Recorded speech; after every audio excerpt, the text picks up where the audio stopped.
వెంకటేష్ ఏమైందిరా వారం నుంచి కనిపెట్టలేదు బాగా అప్పులు చేశాను అందుకే బయట తిరగట్లేదు. అప్పులు కామనే కదరా, కనీసం డ్యూటీ కన్నా రావడం లేదు. డ్యూటీ దగ్గర అందరి దగ్గర అప్పులు చేసా మన అట్ట దుర్గా వైన్స్ కన్నా రావచ్చు కదరా, కనీసం అక్కడైనా కష్ట సుఖాలు పంచుకుంటాం. దుర్గా వైన్స్ ఓనర్ దగ్గర కూడా అప్పు చేసా.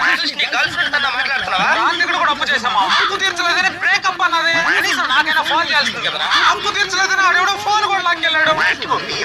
మీ ఇల్లు కూడా మా ఇల్లు పక్కనే కదరా, కనీసం మా ఇంటికన్నా రావాల్సింది. నాన్న కూడా అప్పు చేసాం మామ. ఎక్కడన్నా కనిపిస్తే చప్పుతో కొట్టేలా ఉన్నాడు. ఈ అబ్బా దానికి ఎందుకు బతుకున్నావు? కనీసం విషమైనా దాకా చచ్చిపోరా.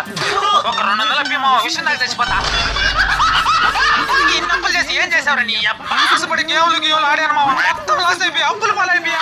ఇంత వయసు వచ్చిన సిక్కులేదంటారా నీకు? ఈ గేములు నమ్మడానికి మన కళ్ళ మీద జరిగే వాటి మీద పెట్టుబడి పెట్టాలరా, అప్పుడే మనకు లాభాలు వస్తాయి. ఏంటి మామ అది? మామ 5 ఏళ్ల క్రితం టాటా ఏఐ లైఫ్ మొమెంటం లో ₹1,00,000 ఇన్వెస్ట్ చేశాం మామ. కేవలం 5 ఏళ్లలోనే 36.2% రిటర్న్ ఇచ్చింది. లాస్ట్ 10 ఇయర్స్ లో చూసుకుంటే మన పెట్టుబడిపై 7.9 రెట్ల ఆదాయం అయితే తెచ్చి